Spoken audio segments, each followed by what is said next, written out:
All right, settle down. Everybody's attendance is quicker today. Before I take your questions, we're going to hear from our administrator for the Federal Emergency Management Agency, Craig Fugate, to give you all an update on the flooding in Tennessee and Kentucky, as well as the storms that we all saw last evening in Oklahoma. So, sir? Well, thank you. And good afternoon, everybody. Last couple of weeks, we've seen a lot of severe weather moving through the southeast Atlantic states and Gulf Coast areas, including now central parts of the U.S. Yesterday, as many of you know, we had a rather significant tornado outbreak across Tennessee going into Arkansas. Right now, reported 5 fatalities, numerous injuries, and we have been in contact with the state team there since last night. We already had a presence in Oklahoma from previous disasters, so we're working with Albert Ashwood, the State Emergency Management Director, and his team. They're requesting that we conduct joint damage assessments with the state for both impacts to survivors as well as the government.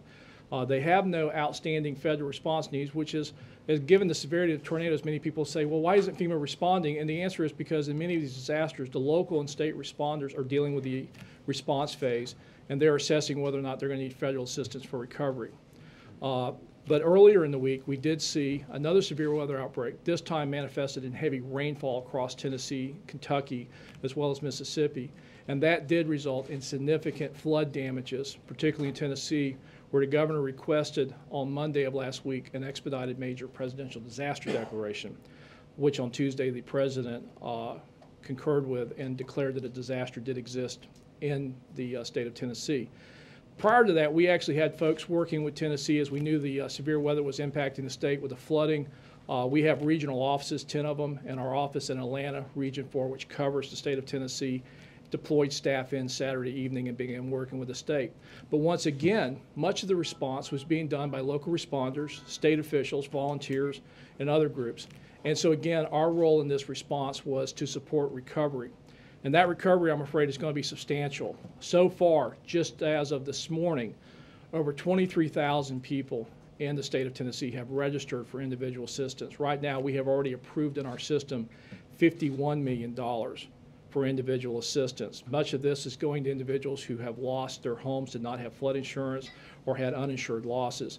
And we expect these numbers to continue to increase as we do that outreach. And again, through your ability to get the word out to folks, the process of beginning that assistance with FEMA is to register. And so if you've been in the state of Tennessee or watching that, we've been talking a lot about this, is you got to register at 1-800-621-FEMA to start this process. After Monday, I had actually met with the governor and brought his request back. I went back Thursday and particularly wanted to get out into some of the more rural areas of the state, western Tennessee. There's a lot of focus on Nashville. So the tendency is the images you're seeing is that Nashville got hit hard. What about the rest of the state? And I can assure you that what you saw in Nashville was being replicated across the state, moving all the way over into Shelby County and Memphis. Little communities such as Milton, Nup, where the Naval Air Station is, got heavily impacted. Small towns throughout rural Tennessee, heavily damaged, flooded, business is still underwater. In fact, on Thursday when I was there, you still had water rising in parts of the river system there.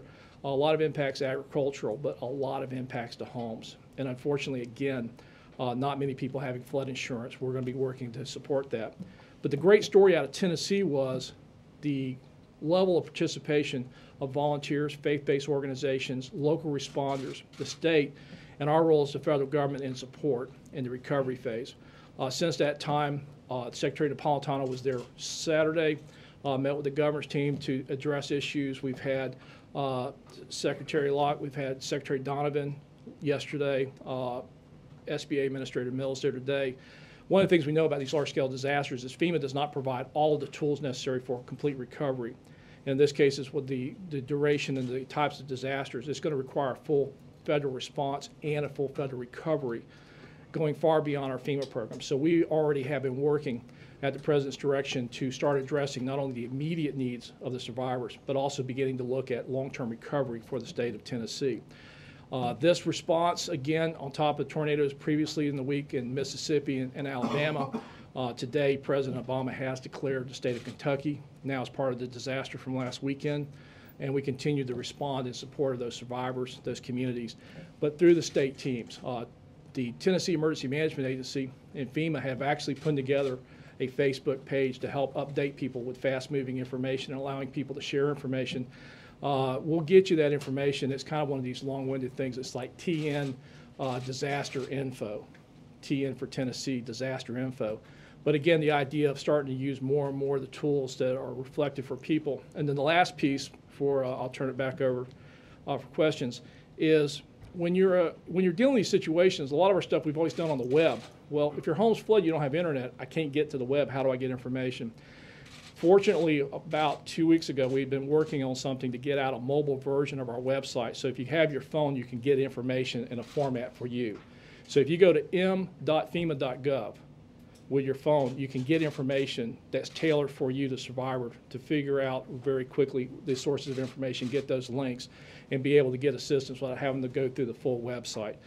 That just happened to be something that came online, but it's really, I find, very useful for people who are not at home, probably staying at a hotel, staying with friends, or staying somewhere else like a shelter trying to get information.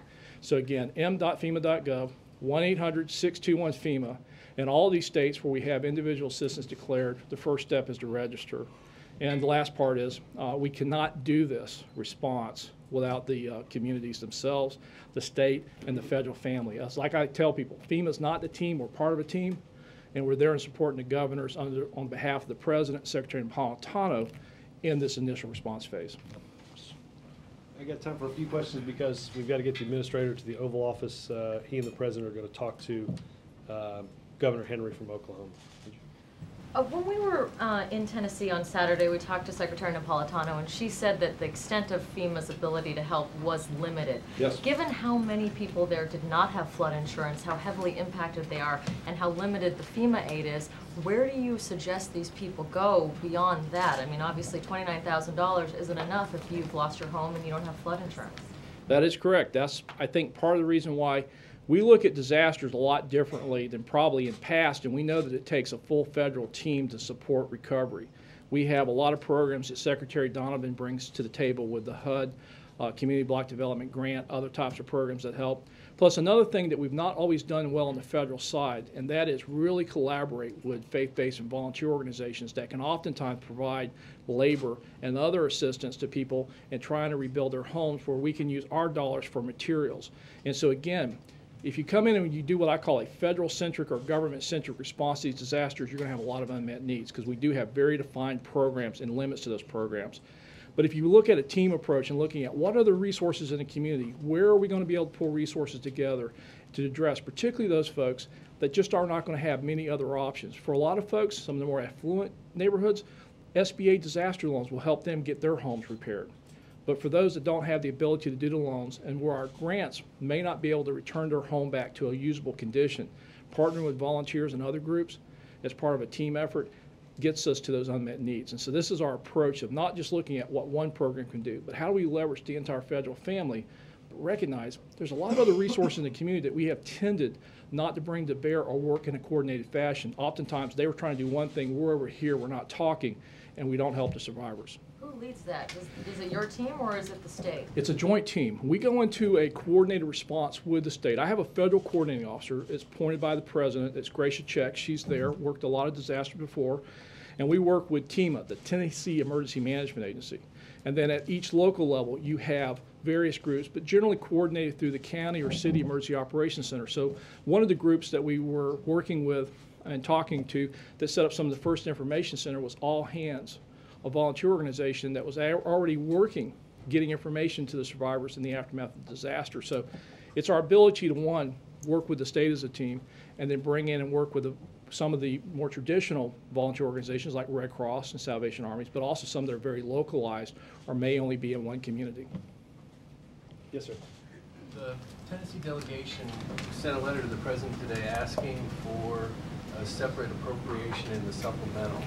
I wonder if he's had a chance to consider that yet. I will check with Legislative Affairs to see if the request has been received and what it might be. I'll have them check on that. Yes, ma'am. I'm wondering if either one of you can talk about the administration take on the Hill hearings today, where BP and the other companies are sort of pointing fingers everywhere. Let's. I'll do that when we get to. Can we? If you guys have any more. Is FEMA going to have any role in the oil cleanup at this point? FEMA's already had a role. You understand that we're dealing with a separate statutory authority and a separate funding stream to respond to an oil spill where you have a responsible party. So a lot of people go, well, what's FEMA's role? Our role as part of DHS, as part of the present team, is a support role to our lead agency within DHS Coast Guard. We've been supporting them with actual staff as far as public information and liaison roles, but we don't do a lot of oil spill stuff. So we are more of a support role. But we've been engaged from the very beginning. I was actually involved in one of the briefings with the president early on when the initial aftermath was still focused on search and rescue. And so our job at FEMA, I think, is a little bit different than what you've probably seen before, in that how we responded to Haiti, how we responded to oil spill, where FEMA's not the lead agency. The president commits to full team. We all have support roles. And in this case, our support role is within DHS is to the Coast Guard for some of their coordination staffing issues of some things that we can add to their response. But in many cases, this would not be untypical of another federal agency having a lead, but where FEMA is still a support role. April. Is FEMA financially able to handle all of these disasters right now? Because we understand recently FEMA was running out of money, and there was a call for more money from Congress to approve money for FEMA. You're referring to the Disaster Recovery Fund, which is an allocation that we're given based upon potential disasters, also dealing with previous disasters in the past. Around the February timeframe, we were running to a point where our fund balance was getting below what we were comfortable with having to deal with existing disasters and future disasters. So we go into what we call immediate needs funding. And what that means is we are still funding response, individual assistance, and immediate needs. But we have stopped all funding for permanent work going all the way back to disasters prior to Katrina. So we have limited our funds to just those things that are necessary to do a response, to meet the initial needs, take care of individuals, the survivors of the disaster, but we have stopped all of our permanent work until we get a supplemental to support that. So for this immediate funding, this immediate needs funding, how long does it take for this money to run? How much money do you need, or how much money do you have to deal with these emergencies? It's really kind of an unknown. Given where we have right now with Tennessee, we're still fine. We're still responding, but it is finite. And so, again, we are working. The House has passed the supplemental request. It's now with the Senate. We have done things to really minimize our impacts and be able to continue to focus on response, and we continue that as we await final resolution on replenishing the Disaster Recovery Fund. How much is in the supplemental? I think it's The request from OMB and us as we worked this up was $5.1 billion. same. You mentioned Katrina. I wonder if you could just tell us a little bit about how much the lessons learned from Katrina are guiding you in Tennessee, and what some of those lessons are. To me, the big lesson was I was actually the state director in Florida during that time frame. I was there through the 04 hurricanes and stuff. Was you got to go in as a team, you got to work as a team, and you got to focus on survivors. And I think we've been able to demonstrate with the president's leadership our commitment to that and his commitment to bring the full team to bear. It's not one of these things where one agency is trying to solve all the problems by themselves. We really bring together the expertise of all the agencies and look at what the needs are. When hurricane season starts in what, 2-3 weeks, what 21 shape days. What shape are you in when the first big storm hit? Will you be able to handle it? Well, the first big storm, generally hurricane season may start June 1st, but really the time frame when you start seeing the more devastating hurricanes tends to be about August, mid-August through. Again, we are resetting because as much as people focus on hurricanes, and I come from a hurricane-prone state, Chile and Haiti should have taught us something. We don't get to pick the next disaster, and an earthquake can strike at any time, any other event that could occur. We have to be ready all the time. So although hurricane season gives us a reminder to get people ready for something, at FEMA we have to be ready 24 hours a day, 7 days a week, and I don't get the luxury of waiting for a forecast season. I have to be ready to go. So we keep adjusting.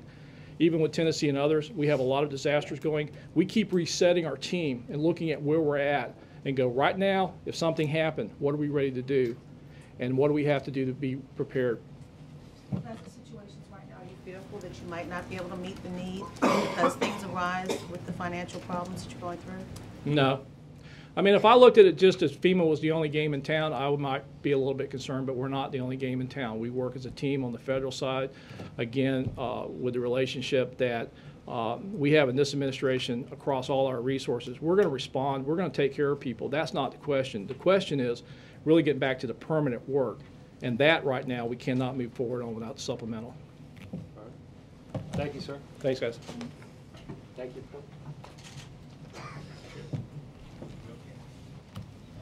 It's like tag team wrestling, isn't it? It's yeah,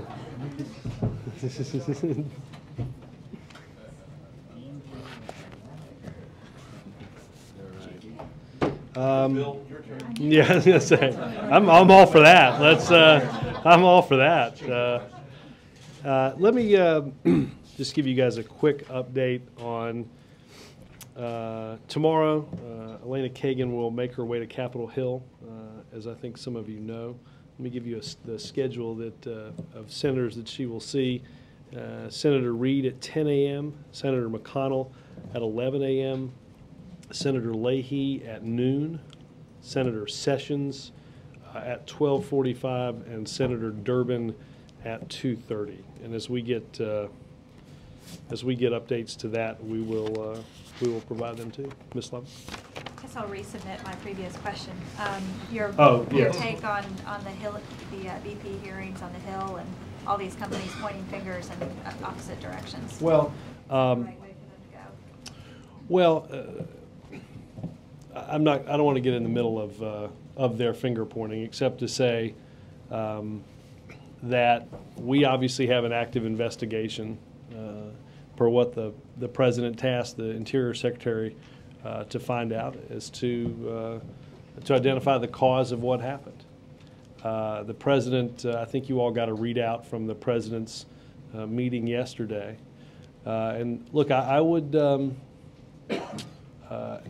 watching him in that meeting, I would say the president is deeply frustrated that we have not plugged this leak. That's what the focus of that. I would say that's what a majority of the meeting time was spent on. Secretary Chu is heading to the area and to work with the response team to make sure that we have some of the best and brightest minds down there trying to think through next steps for doing so. But I think the president is deeply frustrated. Can I switch to the climate bill coming out tomorrow? Does the administration support, or is it pushing for a provision to let states have veto power over offshore drilling plans by other states? You know, I will. I don't know the answer to that inside the legislation, but I can have somebody check and see if that's where that might lay. All right. Yes, sir. Robert, one question on the European debt crisis, and then one follow-up on the oil spill. First on Europe, how, as the White House has monitored the European reaction to this, how big of a risk is what's going on there now to the U.S. economy and, in fact, indeed to the global economy as a whole? Well, look, I think any time, let me just say this. Obviously, our economic team and the president have been engaged over the course of many weeks in monitoring the situation that was going on with many of these countries, encouraging them to take the steps that are necessary to deal with it,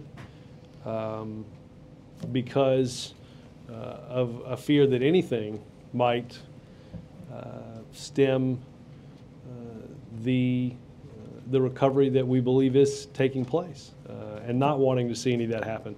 The president spoke this morning with Prime Minister Zapatero from Spain, who will seek reforms in his parliament, I believe, tomorrow. So it is something that the president and the team have been actively engaged on to ensure that it doesn't unnecessarily impact either our recovery or that of the global economic recovery, which has obviously been the topic of virtually every multilateral meeting that that the president has traveled to, and including the events in Pittsburgh last fall. Spain is a country that many are concerned would be a much bigger crisis if it were to default. Why did the president call Zapatero this morning, and what did he say? Well, I'm not going to get into the personal aspects of the call, except to say that we continue to play a role in encouraging the Europeans, as I said a minute ago, to do what's necessary to ensure that this problem is dealt with and doesn't spread. But why Spain? Well, obviously they're one of the countries that, as I said, that are because of some of their problems, need to undertake reforms that the Prime Minister is starting to work through. And then one question about the oil spill. The Interior Department announced today some reforms.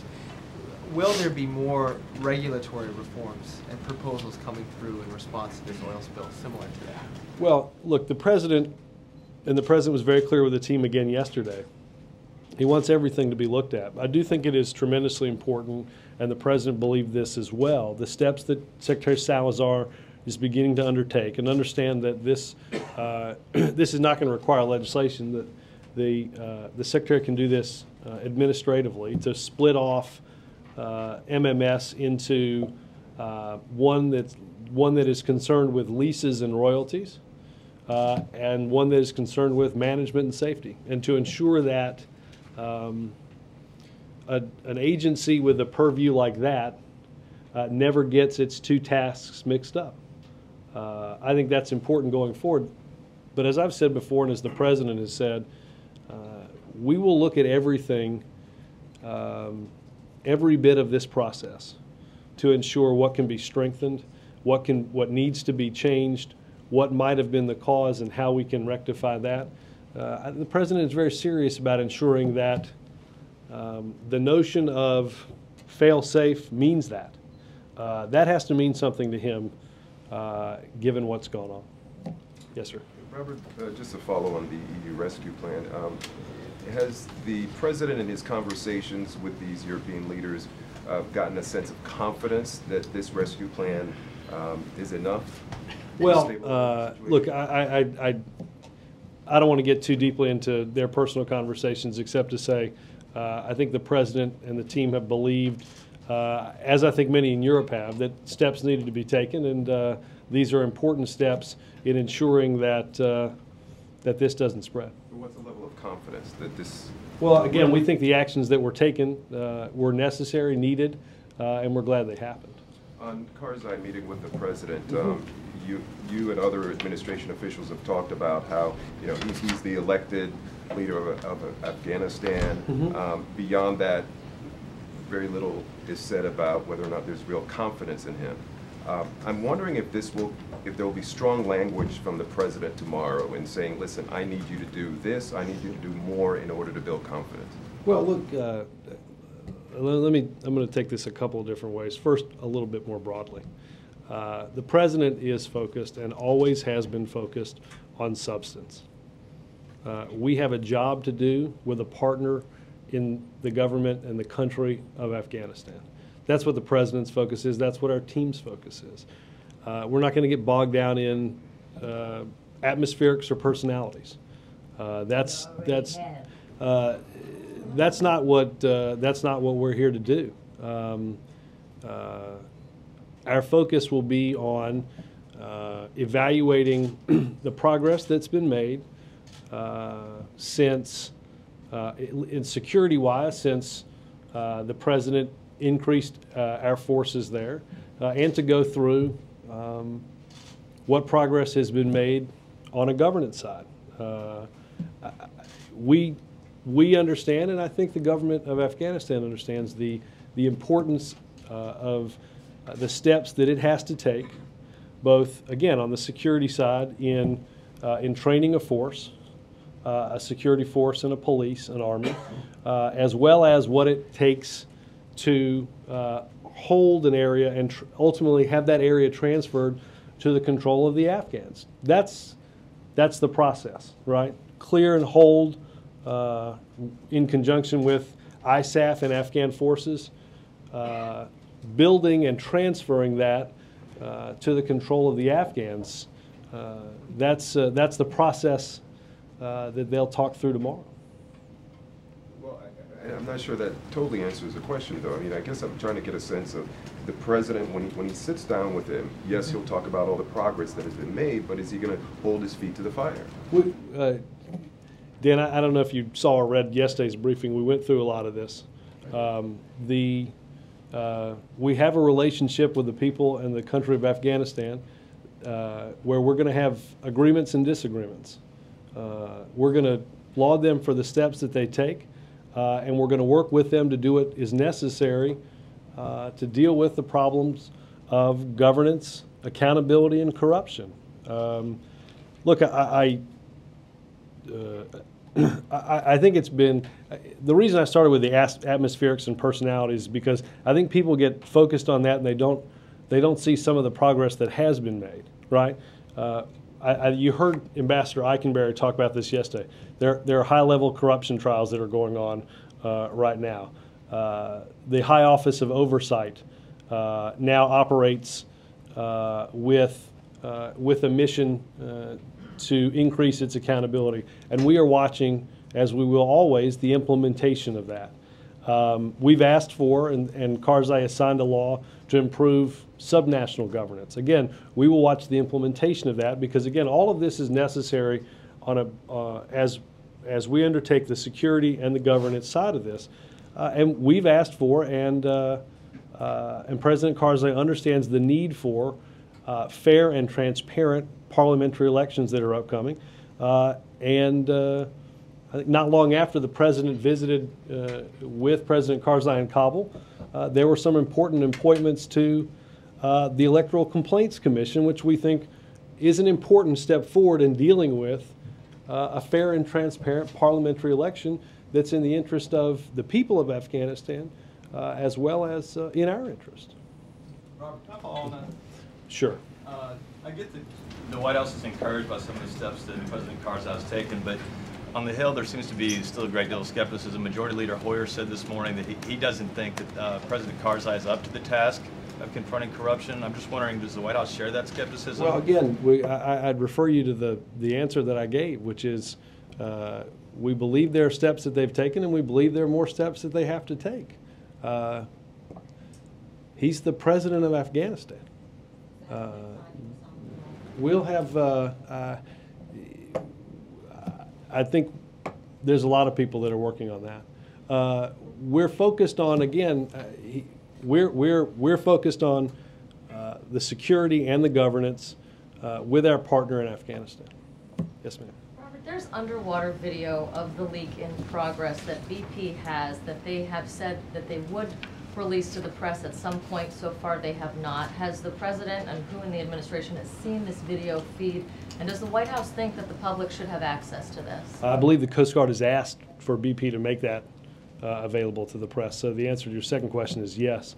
I don't know the degree to which who in the administration has seen it.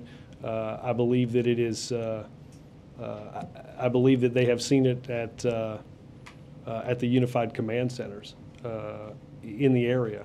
I don't know who in the administration has seen it. But if the White House is in charge, if the federal government is in charge of all of this, couldn't they force BP's hand to make that video available? Well, we've asked that to happen. Well, why hasn't it happened? Well, you'd have to ask that to BP. Second question, can you elaborate a little bit more on Beau Biden? We've got this sort of cryptic email from the Vice President's office today. Can you tell us anything more? I don't have anything more than what you've been told by the Vice President's office, and updates on that will come from them. Yes, ma'am. Whose war is this in Afghanistan? We keep running them, telling them what to do, and so is it our war, or is it their war, or is it a civil war? No, there's an international component to this, Helen, because the attacks that were planned when the Taliban had an area that allowed Al-Qaeda to plan what happened on September 11th. Obviously, that occurred in the United States. What happened and why it happened? I don't know what you're talking about. We have never had an explanation of why they want to attack us. And don't you think it's because we're there attacking them? Well, we're there to ensure the safety and security of our people after the safety and security of our people were threatened on what happened on 9/11. That's why we're there, Helen. And the international community is there because there have been attacks all over the world as We never try to find out. No, I think we have. I think we have seen, and you've heard the president talk about. People have distorted one of the world's great religions into believing that terrorism and violence is the answer. You're talking about the Muslims? I'm talking about some who have corrupted that great religion. Yes. Certainly not everybody, and not everybody by a long shot. And when we go in to kill and maim and send drones, is that Christianity? There are things that have to be done. I'm not going to comment on specific tactics. There are things that we're doing in Afghanistan through, again, an international security force to ensure that Al-Qaeda does not have a safe haven with which to plan attacks on our country or countries around the world. Bill, you're good. Chuck? A few things. Did the president talk with Prime Minister Brown today? Did not yesterday. Obviously, just as I was coming out, he made a statement.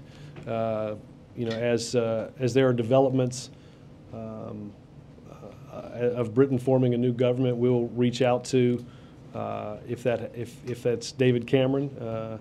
I'm sure the president will have an opportunity soon to speak with him. From anybody in the last 24 hours? Not that I'm aware of, no.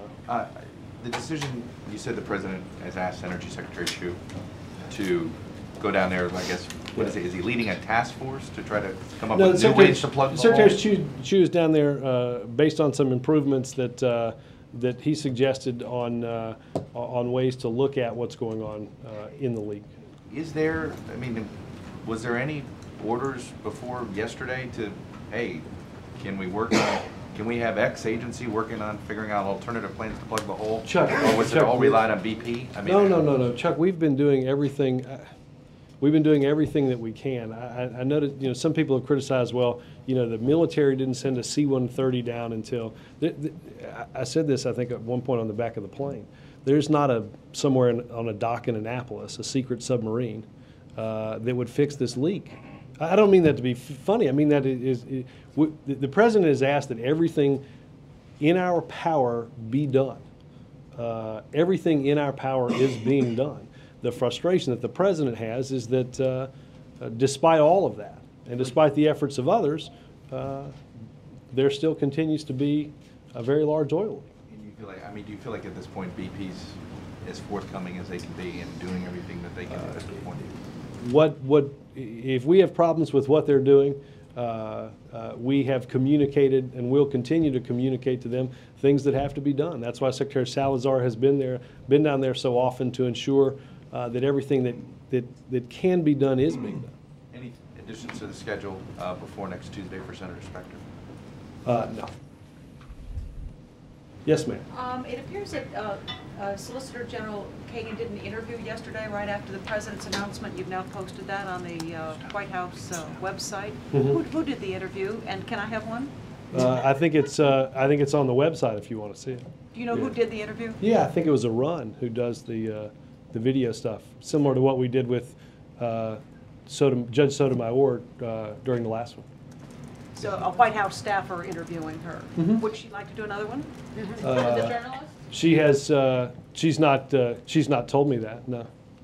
Tell her we're deeply frustrated. I will. I will. Yes, Major. Who is the president frustrated with, or is he frustrated with BP in this Well, oil situation? Is it? Major's frustrated with the fact that there's still a leak. That's it. There's no. Well, no, let's. That's it. Let's not minimize. That's it. Yes, he's frustrated with the fact that we're still sitting in a place. Frustrated with BP's efforts so far, or Major, its ability to. Major, let me communicate with be the clear, because I don't want you to put words in my mouth. That's why I'm answering. The president is frustrated with everything. The president is frustrated with everybody, in the sense that we still have an oil leak. That includes us. That includes anybody that's involved in this. The president wants to see this leak plugged. Mark? In that meeting yesterday, was the president told that, yes, sir, there is a way to plug it, or is that still a possibility? It might not be able to be plugged. Well, there were a series of things that I think BP has talked about that members of the group went through. A smaller containment dome to take into account the hydrates that had formed 5,000 feet under the ocean with the larger containment dome. The president was briefed on progress that is being made in terms of drilling a relief well, which candidly will take quite some time, and as well as getting updates on our progress on dealing with, again, the oil that has come up, how it's being dealt with both at a subsea and at a surface level, and the impact both environmentally and economically, largely what the president has been focused on the whole time. In the readout you put out yesterday, you said the president called for independent experts to be brought in and help. Yeah. Today's the 15th day of this. Again, BP I know has consulted with. I was in a meeting the first week of this where John Holdren in our Office of Science and Technology has consulted with people in and out of government, as has Secretary Chu and others. So the president still believes it can be plugged? Believes that, and the president wants us to do everything in our power to ensure that that happens. Robert, to follow on that? Robert, the Senate has approved an audit of the Fed's emergency lending that get exercised. The president will be supporting or signing that bill, I assume? Well, I don't want to fast forward the Senate's process. That's part of financial reform that you heard Deputy Secretary Wolin say that the administration supported last week. And is there any concern at the White House here that that provision would alter the traditional independence of the Fed at some point? No, because again, this was our original concern was that the broader amendment as written by Senator Sanders would unnecessarily politicize monetary policy. That was our concern with it. He rewrote that amendment to ensure that it was directed at the transparency as to what had happened as a result of the financial collapse and the money that had to be spent, and we were supportive of that transparency. So narrowing the language then. Well, again, we supported the amendment that passed, the Sanders amendment that was rewritten. Yes, sir. Does the president's interest in revising Miranda come from a specific case that he feels did not go as well as he might have liked? And if not, why does he feel the current system is not as good as it could be? Let me share that. Look, I think that what has happened in this case, I think you've heard officials discuss that the public safety exception was used to originally question Shahzad. There was intelligence officials, the Attorney General consulted. The power was given to those in the room, experienced interrogators, to decide when the best time would be to do that. They did that. Mr. Shahzad continues to speak with those that are questioning him about those events. Our only thing is to look at, as we have in each and every case, any ability to provide necessary flexibility for those in law enforcement to ensure that they're able to get what is needed. But I think that well, again, this would be, Helen, I think we discussed this yesterday. The president's a believer in this law, and that's why, despite a lot of armchair quarterbacking from people with not a lot of experience in interrogation, have brought this up. But the president is committed to it and ensuring that we have protections as well as flexibility. Sure. Robert, I noticed the Daily Caller today reported that Valerie Jarrett and David Axelrod have drivers, government drivers to and from work, and been afforded Secret Service protection, and I wondered if that is correct, and also are any other top aides to the president, Rahm or myself or others, accorded that status? Accorded what status? Secret Service protection. I would. But also the driver. Well, each president is afforded 6 opportunities to provide transportation. The president does that. At his discretion. Yeah. I'm not going to get into who has protection and who doesn't. That is a decision that is made by the Secret Service. I will mention that the number of non-statutory protectees, obviously there are people that have protection based on the law. The Secret Service makes evaluations as to those who might need it. Again, I'm not going to get into who, where, and why.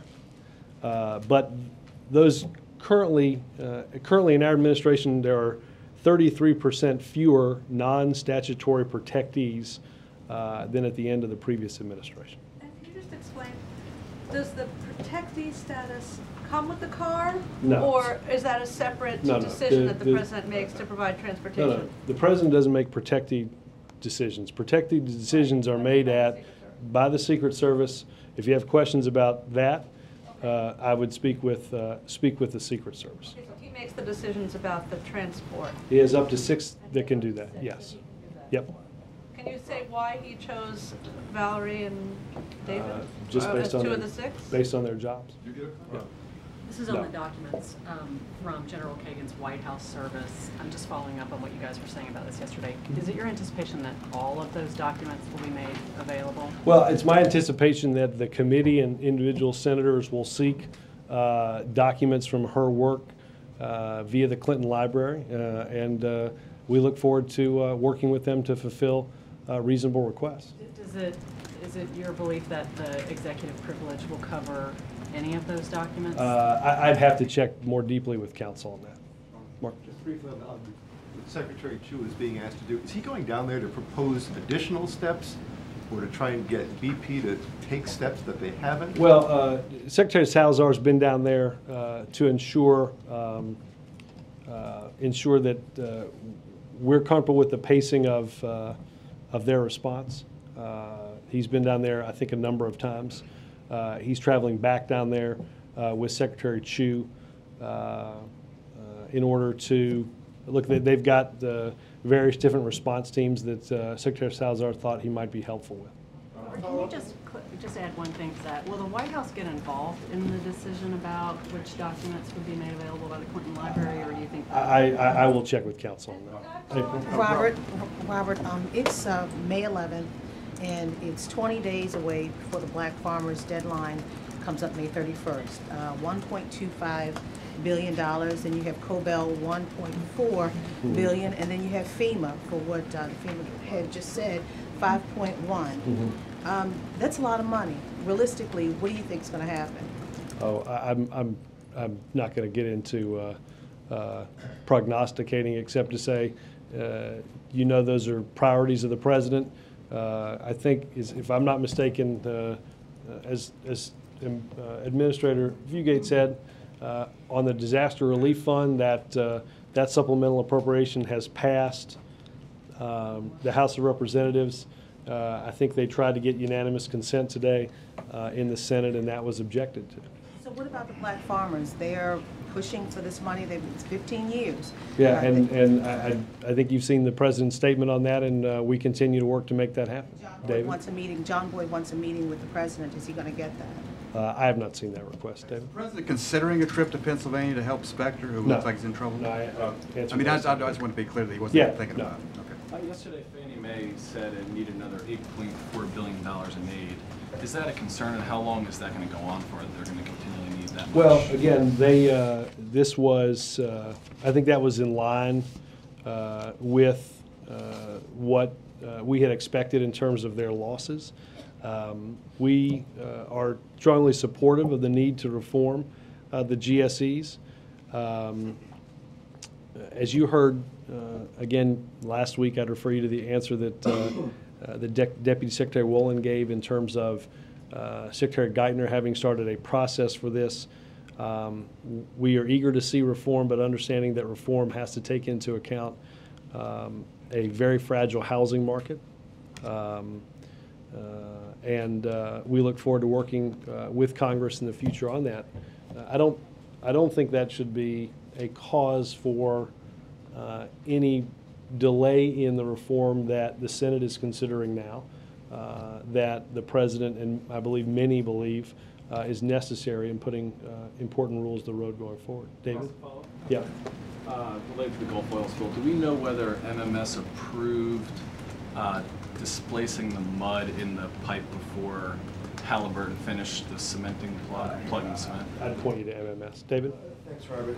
In all the President's briefings on the BP oil spill, has it come up that this might go on for weeks or months? And if so, is anyone in the government considering what to do in that case, how to deal with an oil leak that goes on for such a long period Absolutely. of time? No, I mean, I think I referred to it earlier as, look, the estimates for drilling a relief well are many weeks. Yes, we talked about that yesterday. So who's involved then in talking about contingency plans on the government end on how you do? Everybody that's involved right now. I mean, again, let me see if I can remember sort of going around the table yesterday. I think you saw, I think you saw these names on a readout, but there were, John Brennan was there, Secretary Napolitano was there, Secretary Salazar, Secretary Chu, John Holdren, who I mentioned earlier, who was sitting in front of me. Carol Browner was there. What are some of the ideas Dr. Lubchenko was there from NOAA. Hold on, EPA, the Secretary of Defense, Bob Gates, the Chairman of the Joint Chiefs of Staff, Mike Mullen, General Jones, Rahm Emanuel. This was a pretty senior level meeting at the White House in the Situation Room with the President. And what are some of the ideas under consideration for dealing with a leak that goes on for months? Well, from the government's a lot of that obviously happens as a result of, well, obviously there's modeling that has to take place, and NOAA is working through some of that. EPA is monitoring the air as it relates to aspects of controlled burns that we've tried. Monitoring obviously is going on as it relates to, as I said a minute ago, subsea and surface dispersants. Even as SBA is in the area working through the claims process for the economic damage. So, David, I don't think there's anybody that's not involved right now that would be called in to deal with long-term as they're already here. Sam? Just two questions. One was going back to the Miranda rights issue. A lot of lawyers actually have spoken up that the reading of the Attorney General about the public safety exception is a bit loose in that they're taking much more time than was generally believed to be allotted for a public safety exception. Will the administration look... I'm sorry, walk me through... The legal reasoning behind that? Yeah. Well, for starters, I mean, I could get very detailed, but essentially it's supposed to be a very limited time period in which you can exercise the public safety exception. For instance, if someone burglarizes a store, it's to look for his gun. And this was... Well, that's what set up the quarrels exception for public safety, My question right? is the same. It doesn't matter what the interpretation is. Will the administration look for a legislative vehicle to expand upon what would... Well, look, I would say this, the President is interested in limited flexibility. The President believes that that the law that we have in place is an important one.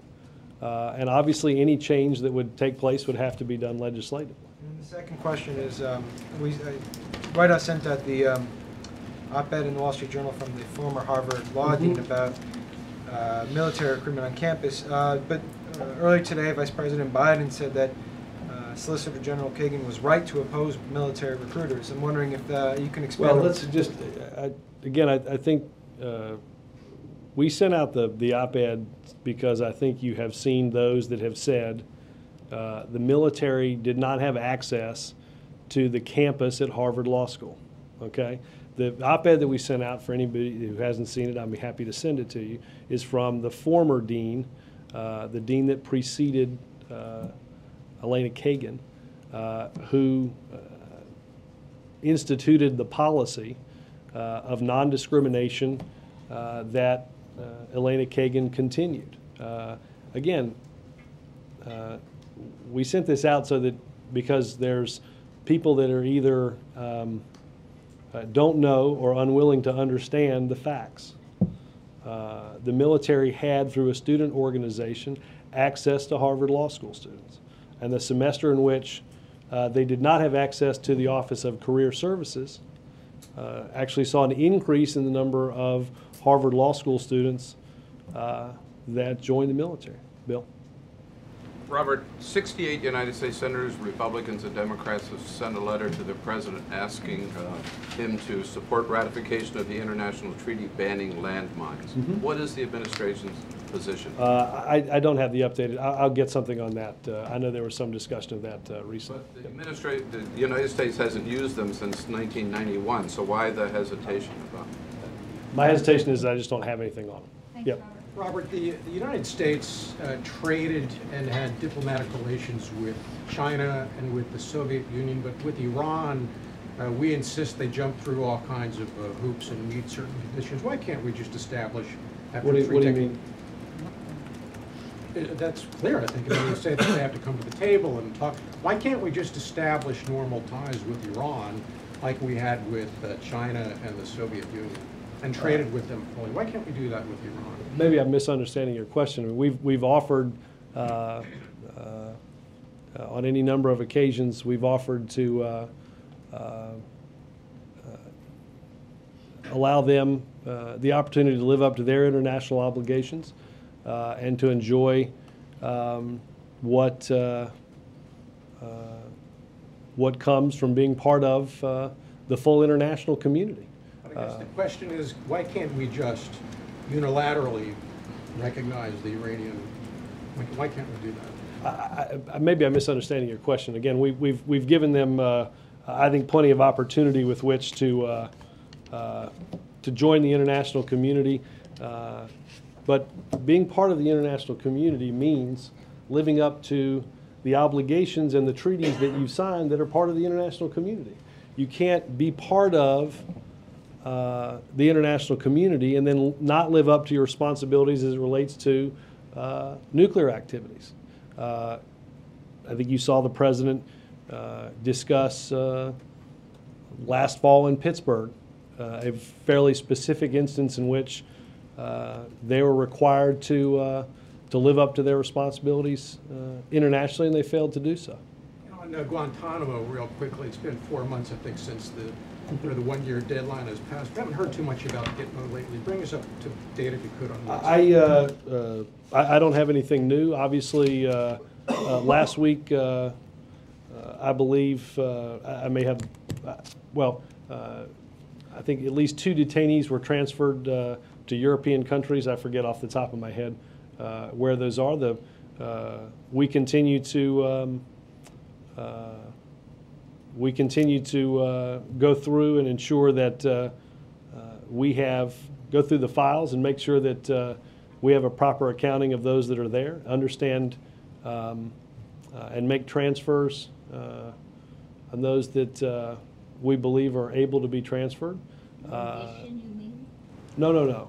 These are people that can be transferred again to someplace like, I think it was Spain and Bulgaria, but I'm relying on a week's-old memory on that. So, but we continue to work for a long-term solution that would close that facility.